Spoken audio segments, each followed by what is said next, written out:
como cultuar Exu para quem vai sair de casa, ou mesmo para você que fica em casa. Já falei para você o que você vai fazer ao acordar até você se preparar. Conversou com Exu, gente? Despertou Exu? Fala, não tenha medo de falar. Exu é o verbo que sai da sua boca. Então fala muito com Exu, conversa. Não tenha medo de conversar com Exu. Não vai achando que o Exu é aquele dialeto, aquele adjetivo que colocaram nele, o adjetivo cristão, que eu não gosto nem de falar o nome. Mas não pensem que Exu é isso. Exu é o verbo que sai da sua boca. Exu também é a conduta que você tem perante os seus, perante o seu bom caráter, perante aquilo que você idealiza, o que você pensa e fala no oculto. Porque muita gente fala, Exu não ouve pensamento. Ele pode não ouvir o pensamento, mas ele sabe da a sua intenção. Ele sabe o que você quer dizer com aquele pensamento que você teve, o seu olhar ardiloso, maquiavélico. Então toma muito cuidado, gente. Existem vários epitetos de Exu. Epiteto o que que é? É uma qualidade. Para cada caminho de Exu existe um nome. Por isso que muita gente fala, eu tenho o Exu Lalu, Exu Aqueçan, Exu Anã, Exu Baralejiki, Exu Alaquetu.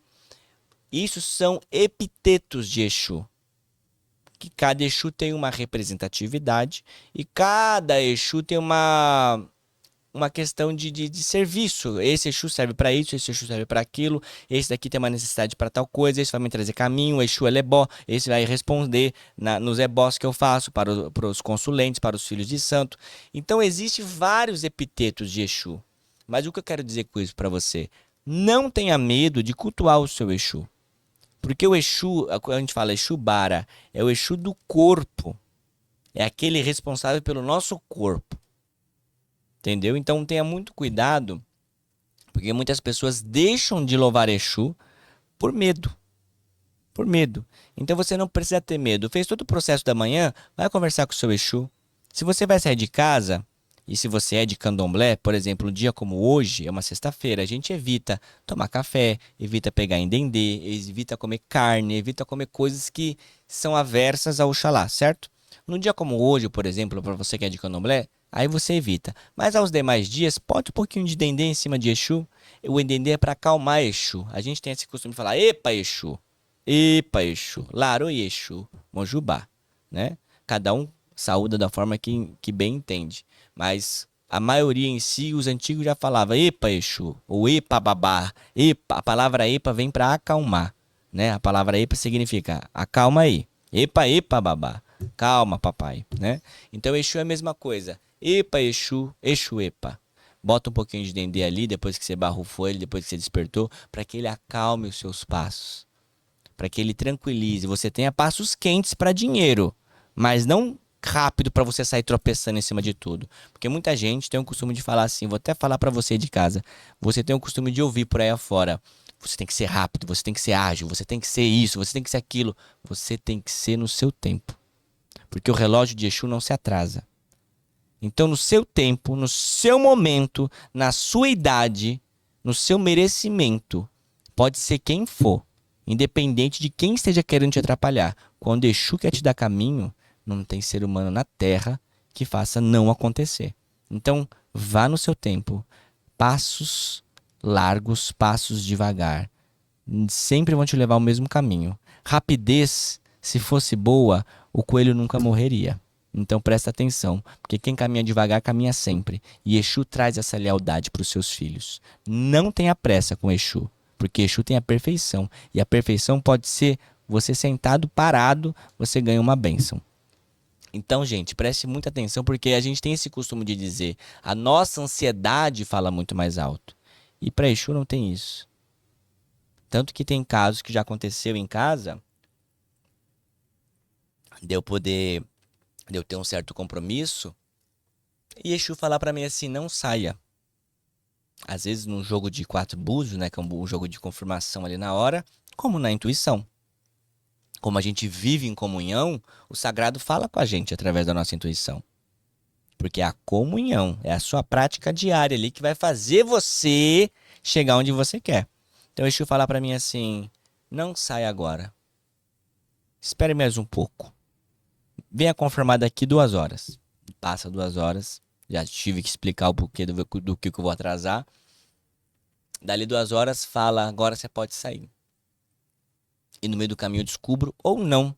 Você não é obrigado a saber de tudo. A espiritualidade não é obrigada a te falar 100% tudo. Somos neófitos e não criadores. Somos criaturas, né? Então a gente tem que ter esse respeito muito grande pelo sagrado. Muito grande. Porque a gente não entende o porquê da espiritualidade. Mas, Pai Caio, por que você está falando isso? Por que eu estou falando isso? Porque é muito fácil a gente só querer julgar a espiritualidade alheia e esquecer de praticar a nossa. Então eu, há vários anos já, eu venho batendo nessa tecla de que se a gente cuidar efetivamente da nossa espiritualidade, é impossível a gente não prosperar. E eu torno a dizer, gente, a prosperidade não é só sinônimo de dinheiro. A prosperidade é você ter saúde boa. A prosperidade é você ter um lar. Muitas pessoas têm casa, mas será que tem lar?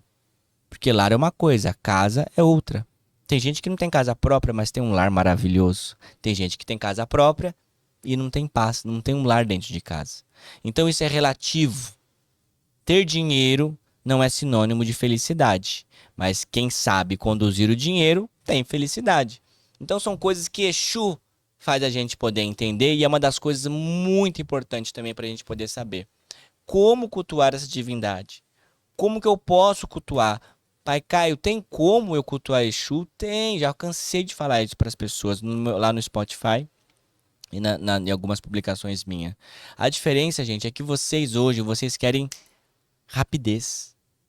Rapidez. Mas todos os meus neófitos em casa, os meus filhos de santo, eu não espero. Muita gente do candomblé faz isso, né? Espera 7 anos ou no 3º ano de iniciação para assentar aquela divindade. Isso eu não faço. Porque você tem que ter uma ligação da pessoa com a terra e com o céu, né? Orixá, Exu. Então você vai assentar o Exu pro neófito e o orixá da pessoa. Então tem que ter. Eu aprendi assim. Eu vim de uma nação que se fazia isso. Então a gente tem que assentar Exu, seja ele qual for. O jogo de búzios do seu pai de santo, da sua mãe de santo, tem que falar. Pode não te falar, mas para ele tem que saber o que tá fazendo ali. Às vezes você não tem maturidade para entender de fato, mas o Exu tem que sair ali no jogo. Pode ser no Otá. O Otá é uma pedra, gente. Eu comecei assim, o meu Exu do meu santo, ele nasceu junto com o meu orixá. Desde quando eu fiz santo. Assentou Exu e fiz orixá. Raspei e tudo. Então, meu Exu, ele nasceu numa pedra, no Okutá. Era a pedra e os búzios, as moedas. E ali, ó, por muitos e muitos anos eu vivi com aquele Exu. Ele ia para Recife um monte de vezes. Passeava comigo, até que eu, com o tempo, na hora certa, quando eu fui me preparar para tomar meus 7 anos, que eu emacei e montei um boneco, mandei fazer um boneco de ferro. Montei a massa, preparei as massas com as folhas, com os ingredientes que vai ali. Muda muita coisa? Pode até mudar. Mas, gente, a minha fé durante os meus 7 anos, período de 7 anos, nunca mudou. E eu nunca deixei de prosperar. E as pessoas que não têm Exu assentado? E as pessoas que não conhecem Candomblé? E as pessoas que não conhecem Exu? Por que elas prosperam?